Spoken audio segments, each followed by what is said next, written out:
Yahoo minasan, welcome back again with Mr. G di sini.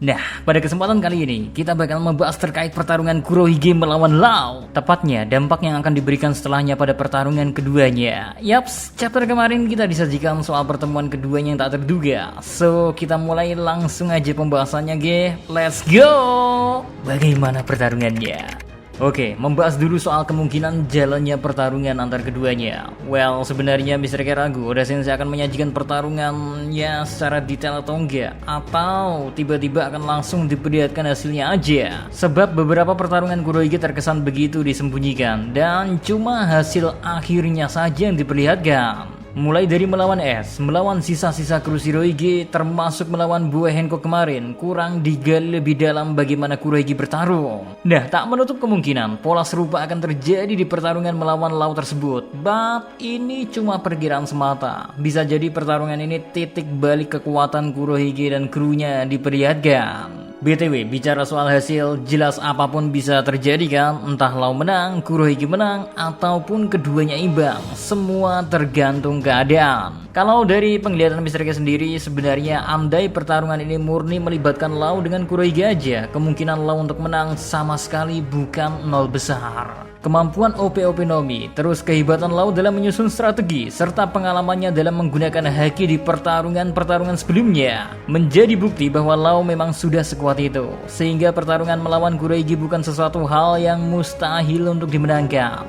Tetapi akan menjadi merepotkan jika pertarungan antar dua bajak laut melibatkan para krunya. Entah memang dari sisi Law aja yang belum terlihat secara utuh, Mr. K merasa skuad yang dimiliki Kurohige jauh lebih siap dibandingkan miliknya Law. Dapat kita lihat kok di chapter kemarin gimana Law diserang bertubi-tubi oleh Kurohige dan anak buahnya. Sedangkan anak buah Law, kita anggap mereka belum mengeluarkan kekuatan penuhnya ya. Karena Mr. K pribadi bener-bener takut semisal Heart Pirates bakalan selemah yang Mr. K bayangin, kekalahan Law dan nasib Heart Pirates akan benar-benar dapat terjadi di kurun waktu dekat ini. Dampak jika Kurohige menang. Nah, sekarang mari kita mengandaikan pertempuran mereka berdua usai nih. Apapun hasilnya, tetap dapat mengguncangkan dunia One Piece. Kita mulai dulu dari mengandaikan Kurohige menang dulu ya. Yang pertama, didapatnya salinan Rod Poneglyph. Tujuan Kurohige mencegat Law sudah jelas, yakni ingin mendapatkan salinan Rod Poneglyph. Ini bisa dibilang gerakan yang mengejutkan dari Kurohige. Sejauh ini kita cuma dibuat berfokus soal Kurohige yang pergerakan fokusnya ya, memperkuat armadanya. Tapi sekarang diperlihatkan kembali antusiasme Kurohige akan tujuannya mencari One Piece. Dan kebetulan Law yang lebih dulu ditemui ya, sehingga pertarungan keduanya tak dapat dielakkan. Well, apa yang dilakukan Kurohige emang luar biasa efektif banget sih. Dia gak perlu repot-repot berhadapan dengan Kaido atau Big Mom yang secara peta kekuatannya akan lebih sulit untuk dihadapi, melainkan menunggu pergerakan dari sosok pemenang di Wano Kudi. Hal tersebut terlihat dari gimana Kurohige mengatakan kalau ia mewanti-wanti siapa sebenarnya akan ia temui lebih dulu. Kekalahan Law nantinya akan membuka jalan bagi Kurohige untuk mendapatkan salinan Rod Poneglyph, terus kunci menuju One Piece yang paling utama. Semisal ini sungguh kejadian ya, maka Kurohige jadi melangkah lebih dekat ke Laugh Tale. Nah, pertanyaan selanjutnya, memangnya Kurohige Pirates tahu cara menganalisa Poneglyph?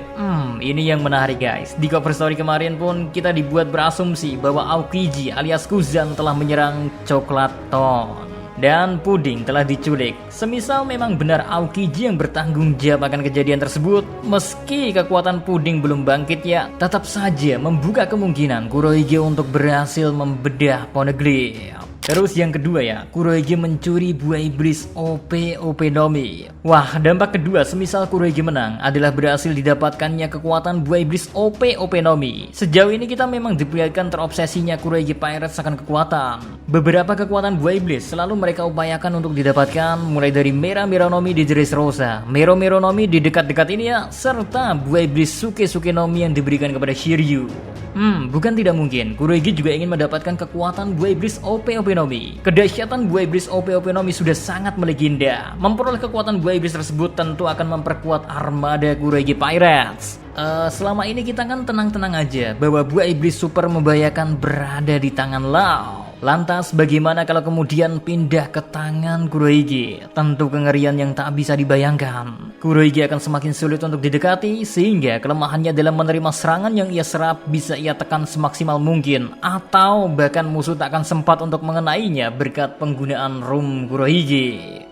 Sekalipun Kurohige tidak tertarik akan buah iblis ini, seperti biasa ya, Kurohige bisa aja menyerahkan buah iblis OP Nomi kepada krunya dan tetap memperkuat armada Kurohige Pirates. Dan dampak yang terakhir jika Kurohige menang ya, penggunaan Law yang dijadikan bidak catur layaknya es. Kemungkinan ini dapat terjadi semisal Kurohige punya rencana licik dan berdampak keuntungan besar baginya. Hanya saja kita belum lihat apa yang didapatkan Kurohige semisal ia menahan Law. Tapi kita juga perlu mencatat bagaimana Kurohige begitu tak terburu-buru dalam mengambil kekuatan. Semua yang ia lakukan memang efektif, termasuk dalam menangani Law nantinya. Wah, setelah ia mendapatkan Rod Poneglyph, Kurohige dapat menggunakan Law, seperti membuat perjanjian dengan mantan aliansinya seperti SAP Crew atau kepada pemerintahan dunia. Well, kekuatan Law bisa aja dibutuhkan oleh pemerintahan dunia. Sebagai gantinya ya, Kurohige dapat imbalan berupa penguatan reputasi, membangun relasi dengan pemerintahan dunia atau semacamnya. Melihat bagaimana es yang tak dibunuh maupun dicuri buah iblisnya, melainkan diserahkan ke Angkatan Laut, tak menutup kemungkinan hal serupa dapat terjadi lagi.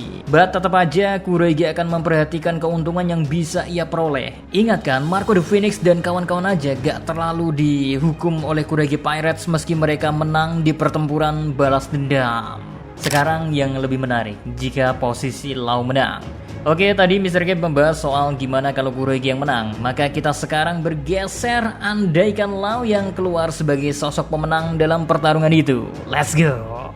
Yang pertama, terungkapnya misteri buah iblis Yami Yami Nomi dan tubuh Kurohige. Efek yang pertama ya, Law bisa aja membantu kita dalam mencari tahu bagaimana fakta buah iblis Yami Yami Nomi dan tubuh Kurohige sebenarnya. Selain buah iblis yang penuh misteri, kita juga dibuat bertanya-tanya soal gimana tubuh Kurohige yang sebenarnya. Berbagai teori terus digencarkan untuk menjawab pertanyaan tersebut. Soalnya kita dibuat bingung soal gimana Kurohige yang pernah disebutkan Bagi dan Shanks tak pernah tertidur. Ada yang mengatakan kalau Kurohige punya 3 kepribadian, maupun beberapa wajah serta semacamnya. Nah, Law pada dasarnya seorang dokter yang dapat membedah fenomena-fenomena itu.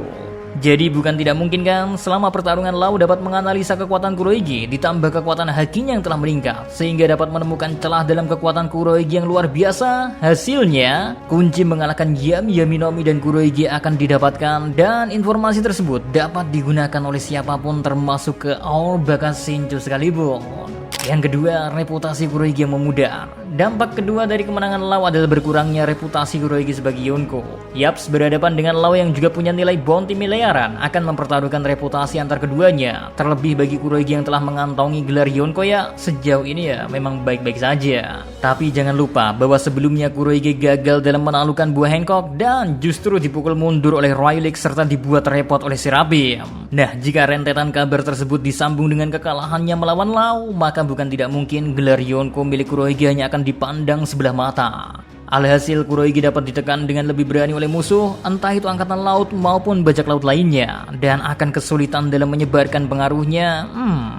Bukan tidak mungkin sih gelar Yonko justru akan diambil oleh Law berkat kemenangan gemilangnya. Tapi agak sulit sih, seenggaknya cuma reputasi aja sih. Kalau gelar sampai berpindah tangan, kecil kemungkinan, tapi tetap bisa terjadi.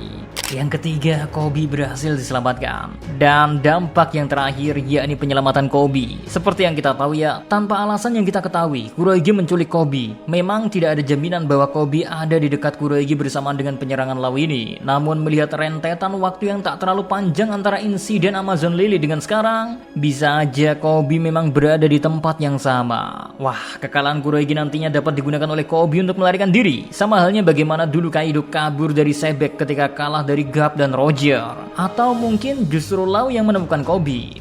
Uniknya jika ini kejadian, kita bakal diungkap lebih jauh soal insiden Rocky Port.